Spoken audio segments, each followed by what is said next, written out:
तो आदाब, नमस्कार, गुड इवनिंग, सत श्री अकाल। एक बार फिर आप तमाम का स्वागत है। पूरी फैमिली अच्छी होगी, अपना ख्याल रख रही होगी। अब आते हैं आज की कहानी के ऊपर। आपको याद होगा कि निर्भया केस के बाद एक कानून आया था, और वो इसके आया था कि निर्भया के जो 6 गुनहगार थे उनमें से एक नाबालिग था। जब 2012 16 दिसंबर को निर्भया के साथ जो कुछ हुआ, उन 6 लोगों ने जो गैंगरेप किया, उनमें से एक जो रेपिस्ट था, उसकी उम्र उस वक्त इस क्राइम को करते हुए करीब 17.5 साल थी। मुश्किल से 6 महीने और बचे थे उसके बालिग होने में, और पुराने कानून की वजह से वो बच गया। हालांकि कहते हैं कि सबसे ज़्यादा जो जुल्म उसने ढाए थे, लेकिन नाबालिग की कैटेगरी में आया था, 17.5 साल की उम्र थी। तो इसीलिए उसे सिर्फ 3 साल की सज़ा हुई, क्योंकि जुवेनाइल जस्टिस बोर्ड के हिसाब से जो सज़ा मैक्सिमम है नाबालिग के लिए। और 3 साल के बाद वो आज़ाद भी हो गया। निर्भया के 5 में से एक ने तो जेल में फांसी लगा ली, 4 को फांसी हो गई, लेकिन वो आज भी आज़ाद है और इसी देश में कहीं अलग चेहरे अलग नाम के साथ जी रहा, क्योंकि उसकी आइडेंटिटी अगर डिस्क्लोज हो गई तो शायद लोग उसे मारते। ये मैं आपको इसलिए बता रहा हूं कि आज की जो कहानी है, निर्भया के इसी केस के बाद जब कानून में बदलाव आया, तो उसी बदलाव के तहत पहली बार अदालत ने एक फैसला सुनाया। फैसला ये कि एक नाबालिग के ऊपर कत्ल का इल्जाम था, और उसके लिए जिसमें मैक्सिमम 3 साल की सजा होनी चाहिए थी, अदालत ने उसे उम्र कैद की सजा सुनाई है, लाइफ इम्प्रिजमेंट। और ये इसलिए क्योंकि अदालत ने कहा कि सजा सुनाते वक्त यह ध्यान देना ही काफी नहीं है कि उस वक्त उसकी उम्र क्या थी, बालिग था नाबालिग था, बल्कि जरूरी यह है ये देखना कि उसके क्राइम की जो उसने किया है वो किस किस्म का था, वो कितना पुख्ता था, कितना क्रूर था, कितनी प्लानिंग के साथ की, कितनी साजिश बड़ी थी। तो सिर्फ उम्र नहीं देखो, बल्कि उसकी क्राइम की सीरियसनेस और गंभीरता को भी देखो और उसी हिसाब से फैसला दो। और उसी के बाद अदालत ने उम्र कैद की सजा सुनाई है। यह सजा क्यों दी गई, पूरी कहानी क्या है, आज आपके सामने पेश करता हूं। कहानी 5 साल पुरानी है, 2017 की मई का महीना था। कहानी मध्य प्रदेश के गुना इलाके की। इसी गुना में 5 दोस्त रहा करते थे। आसपास में 5 का घर था। इनमें से कुछ दोस्त गरीब थे, कुछ अमीर थे, लेकिन इनकी दोस्ती सबकी ठीक ठाक थी, सब कुछ सही चल रहा था। तभी 18 मई की रात को इन 5 दोस्तों में से एक दोस्त, जिसका नाम हेमंत था, हेमंत 18 मई वो अपने फादर से लगातार कह रहा था। उसके फादर एक सरकारी मुलाजिम थे और सिंचाई विभाग में एक अफसर थे। तो उन्हीं का बेटा हेमंत अपने फादर से कई बार कह रहा था कि उसे एक बाइक चाहिए, एक बाइक दिला दीजिए। फादर मना कर रहे थे, लेकिन बच्चे की जिद थी। इकलौता बेटा था, मानते भी काफी थे, लाड प्यार काफी था। तो उन्होंने हेमंत की जिद को पूरी करने के लिए आखिरकार 18 मई को उसने कहा कि मैंने एक बाइक देखी है, सेकंड हैंड, 40,000 रुपए में मिल रहा है, कागज भी सब कुछ ओरिजिनल है, असली है। तो बेटे के प्यार के आगे बाप हार गए। उन्होंने 40,000 दिए। उन्होंने कहा जाओ जाकर तुम बाइक ले लो। अब हेमंत अपने एक दोस्त के साथ, उस दोस्त का नाम था हनी दुबे। ये सब 5 दोस्त में 2 दोस्त थे। तो उनके साथ बाइक पर बैठ कर जाता है। 40,000 रुपए उसके पास थे, लेकिन रात वो लौटता नहीं है। फादर परेशान, बेटा लौटा नहीं बाइक लेकर। इसके बाद वो इधर उधर ढूंढते हैं, फिर उसके दोस्त से पूछते हैं, तो कहता है अंकल वो तो बाइक लेकर चला गया, मुझे अपने घर छोड़ गया।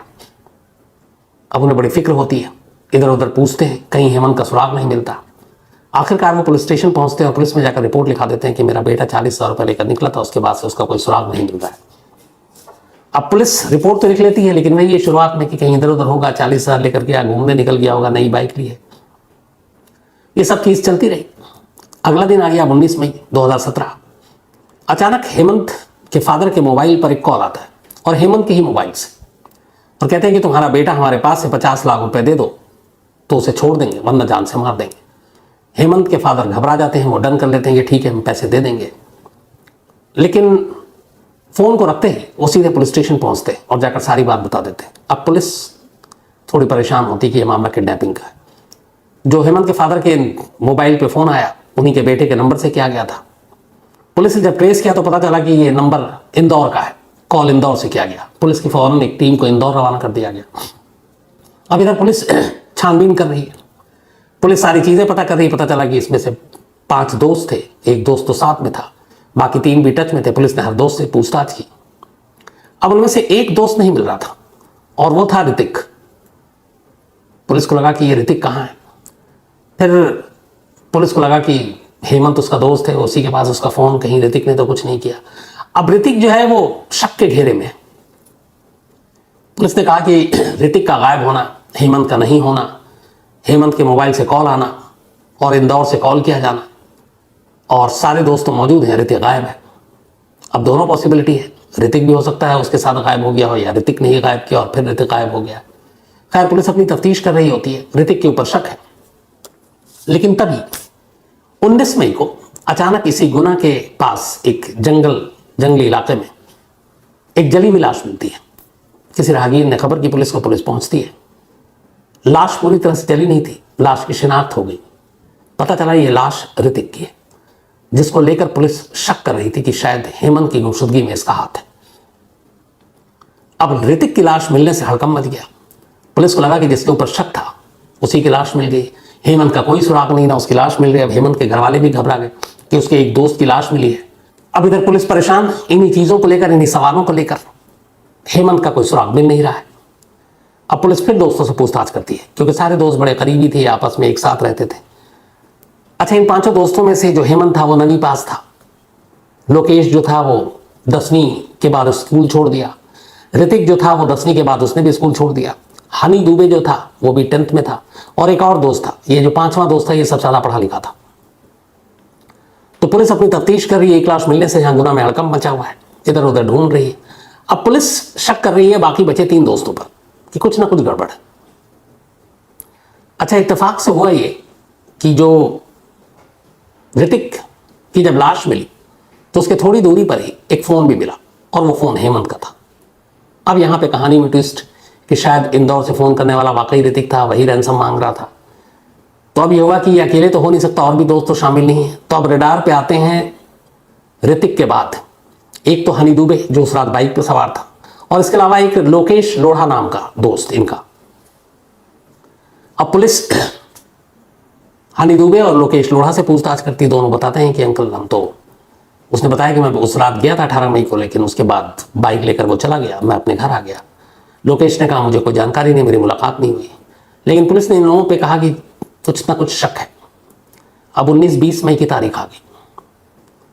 पुलिस के सामने अब एक और नई चीज आ जाती है, और पुलिस खुद उलझ जाती है कि हो क्या रहा है। ऋतिक की लाश मिलने के अगले ही दिन अब लोकेश लोढ़ा की लाश मिलती है, वहीं गुना में एक जंगल में, और ठीक उसी तरह जली हुई, गला उसका कटा हुआ किसी बोतल से, और ऐसे ही गले पे मार्क थे ऋतिक के भी।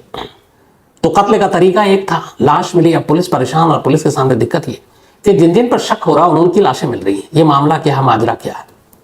अब 2 लाशें 2 दोस्तों की मिल चुकी, और जहां से ये कहानी शुरू हुई, जो पहला दोस्त जो गायब हुआ 18 मई की रात को, हेमंत, उसका कोई अता पता नहीं है, कोई सुराग नहीं है कि वो है कहां। अब इधर 2 दोस्तों की लाश मिलने के बाद गुना में लोगों को भी गुस्सा भड़क गया, पुलिस के ऊपर भी बिफरने लगे। इधर हेमंत के घर वाले भी जो है, उनके माँ बाप भी पुलिस को लेकर गुस्सा थे कि उनका बेटे का कोई सुराग पुलिस ढूंढ नहीं रही है, और उस उल्टे उसके दोस्तों की एक लाश मिल रही है। 2 लाशें मिल चुकी है, हेमंत का कुछ पता नहीं है। अब पुलिस ने अपने सारे घोड़े खोल दिए इस केस को सुलझाने के लिए, इधर उधर से बहुत सारी तफ्तीश की। अब पुलिस को फिर शक आता है, शक आकर रुक जाता है 2 और दोस्तों पर, जो 5 दोस्त में से 2 बचे थे, एक हनी दुबे और एक और 5वां जो सबसे पढ़ा लिखा था। उस 5वें दोस्त से पहले पूछताछ होती है। वो आता है, वो बताता है कि हम दोस्त हैं, मिलते हैं जुलते हैं, लेकिन उसकी सारी लोकेशन 18 की, 19 की, 20 की, ये सारी लोकेशन जो उसने बताया वो मैच कर गया, और पुलिस को लगा कि ये सच बोल रहा है। उसके मोबाइल और बाकी चीज़ों से भी कोई ऐसी जानकारी मिली नहीं। तो पुलिस की नज़र में वो शक के दायरे से बाहर हो गया था। अब सिर्फ बचा विकास, वो हनी दुबे।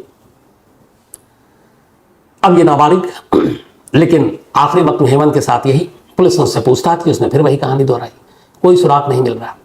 इसी दौरान में कहीं से पुलिस को पता चलता है कि जो हनी दुबे है, इसकी मां से पूछताछ कर शायद केस खुल जाए।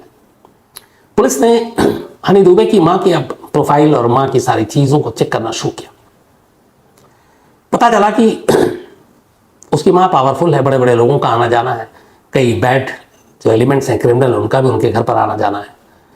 और कई बार तो ऐसा हुआ कि एक बार हेमंत कहीं जा रहा था शायद, और अपने दोस्त के साथ, और ट्रैफिक वाले ने चालान काट दिया, उसके दोस्त की स्कूटर जब्त हो गई। उसने माँ को बताया हनी माँ के दुबे ने एक फ़ोन किया और गाड़ी छूट गई। वो बड़ा खुश हुआ। और हेमंत का हनी दुबे के घर आना जाना था। अब जब ये सारी जानकारी मिली और कोई सुराग और सिरा मिल नहीं रहा, तो पुलिस ने कहा कि अब हनी दुबे और उसकी मां पूनम दुबे, इनसे पूछताछ की जाए तसल्ली से, क्योंकि 2 लाश मिल चुकी है, बाकी का सुराग नहीं। अब उसके बाद इन दोनों को बुलाकर पूछताछ शुरू की गई। दोनों शुरू से सब कुछ नकारते रहे, लेकिन फिर पुलिस या तफ्तीश में सब कुछ सामने आ गया। एक ऐसी कहानी जिसमें तमाम उतार चढ़ाव, मोड़, पेचोखम थे। और इन दोनों से पूछताछ के बाद गुना के उन्हीं जंगलों के एक इलाके में पुलिस की टीम एक बार फिर जाती है और वहां अलग अलग जगहों पर कुछ लाश के टुकड़े मिलते हैं, वैसी ही जली हालत में, गले पे कट का निशान। उस लाश की शिनाख्त होती है हेमंत के तौर पर, जो 18 मई को गायब हुआ था। तो अब 3 लाश मिल चुकी थी, 3 दोस्तों की लाश, और तीनों नाबालिग थे। और जो चौथा जिसको पुलिस, हनी दुबे जिसको पकड़ा था, वो भी उस वक्त नाबालिग था। अब उसकी मां और उससे फिर पूछताछ हुई। इसके बाद इन दोनों ने पूरी कहानी सुनाई। खासतौर पर कुछ कहानी ऐसे था, कुछ कहानी के पन्ने जो सिर्फ मां जानती थी, कुछ जो सिर्फ बेटा जानता था। उन दोनों के पन्नों को जब जोड़ा गया तो कहानी कुछ यूं बनी। पूनम दुबे अपने पति से अलग रहती थी, अपने बेटे हनी दुबे के साथ गुना में। उसे पैसों का काफी लालच था, पैसे ज्यादा थे नहीं, पर वो अच्छी जिंदगी जीना चाहती थी। बेटा उसका हनी दुबे स्कूल में पढ़ रहा था। इसी दौरान में उसने देखा कि उसके घर के कुछ दूरी पर हेमंत रहता है। हेमंत के पिता सिंचाई विभाग में अफसर थे, ठीक ठाक पैसे थे, घर की माली हालत अच्छी थी। तो उसे लगा कि ये लोग पैसे वाले हैं। अनजाने में, अब यहां देखिए रिश्तों और जुर्म का कैसा खेल होता है, उसने कहा कि इस हेमंत के घर वालों से दोस्ती करनी चाहिए। अब हेमंत की उम्र उसके बेटे की उम्र के बराबर थी। उसने अपने बेटे हनी दुबे को अनजाने में कहा कि तुम थोड़ा अच्छे दोस्तों से दोस्ती रखा करो, जैसे ये लड़का है हेमंत, इससे मिला जुला करो। अब हनी दुबे को लगा ठीक है, हनी जाकर हेमंत से मिलने लगा, फिर दोनों में दोस्ती हो गई। अब हेमंत के कुछ और दोस्त थे, जैसे लोकेश, ऋतिक, एक और, तो उनके दोस्त फिर कॉमन फ्रेंड हो गए। अब धीरे धीरे इन 5 दोस्तों की एक मंडली बन गई, ये आने जाने लगे। इस दौरान में अब दोस्ती हुई तो कई बार पूनम भी हेमंत के घर गई, लोकेश के भी घर गई, और हेमंत भी अब हनी के घर आने लगा। और यही कहानी शुरू हुई। बेटे को अनजाने में उसने एक साजिश का पहले मोहरा बनाया, हेमंत से दोस्ती कराई, और असली नजर उसकी कहीं और थी। अब हेमंत से दोस्ती हुई तो बीच में हेमंत घर आने लगा। एक बार वो अपने दोस्त के साथ जा रहा था और जब पुलिस ने पकड़ा, गाड़ी छुड़वा दी, तो बड़ा और ज़्यादा प्रभावित हो गया कि हनी की माँ बड़ी पावरफुल है। अब हेमंत घर आने लगा। जब घर आने लगा तो यहीं पे पूनम ने हेमंत को एक साजिश के दूसरे मोहरे के तौर पर फंसाना शुरू किया, और हेमंत के साथ उसने रिश्ते बनाए, अपने ही बेटे के दोस्त के साथ जो नाबालिग है। अब हेमंत इसके बाद बार बार घर आने लगा। ये बात बाद में हनी दुबे ने भी महसूस किया कि मेरा दोस्त मेरे पीछे में घर आता है, माँ से मिलता है। उसे शक हो गया अपने दोस्त पर कि उसकी माँ, उसकी और मेरी माँ के बीच में कोई संबंध है। तो अब उसको लेकर हेमंत से वो थोड़ा गुस्सा होने लगा। इस दौरान में हेमंत की अमीरी का फायदा पूनम ने यूं उठाया कि उससे कभी पैसे मंगाती, कभी कोई जेवर मंगा लेती कि पैसे नहीं है। वो अपनी माँ के और घर की बाकी जेवर वेवर चुराने लगा, और चुरा कर जाकर जौहरी को बेचता और पैसे लाकर पूनम को दे देता। तो ये सब कुछ ठीक चल रहा था। इसी दौरान अब 18 मई, अभी तक माँ का कोई रोल नहीं है, सिर्फ उसका ये है कि उसको दौलत चाहिए, और उसने अपने बेटे को अनजाने में दोस्ती कराई, और उसकी मकसद उसका कुछ और था। 18 मई को अब बाइक लेने के लिए हेमंत अपने बाप से 40,000 लेकर निकलता है। ये बात हनी दुबे को पता थी कि वो बाइक खरीदेगा, अपने दोस्तों में शेयर किया। उसने कहा चल मैं भी चलूंगा, उसने कहा ठीक है। अब वो बैठा, दोनों साथ गए। रास्ते में अब हनी को ख्याल आ रहा है कि ये मेरे घर आता है, मेरी माँ के साथ इसके संबंध है, गुस्से में था ही था। और दूसरा फिर उसने देखा कि इसके पास 40,000 रुपये कैश है, क्यों ना इसे मार डाले। फिर इसके बाद इसने अपने कहा कि चलो एक पार्टी करते हैं। अपने दोस्तों को इसने बुलाया एक जगह पे, और इन लोगों ने कुछ बियर वियर पी। ये 4 दोस्त थे वहां पर, 5वां जो बेहद पढ़ा लिखा था वो नहीं आया। उसके बाद इन्होंने बियर वियर पी, और इसी दौरान में जो नाबालिग हनी दुबे, इसने बियर की खाली बोतल से मौका देखते ही हेमंत के सर पे वार किया, खूब मारा, और फिर टूटी हुई बोतल से उसका गला काट दिया। फिर उसके बाद वो पेट्रोल लेकर आया और उसने लाश को आग लगा दी। अब बाकी 2 दोस्त थे, लोकेश और ऋतिक, को देख रहे थे। ये सब करने के बाद वो घर गया। घर जाकर उसने अपनी माँ को बताया।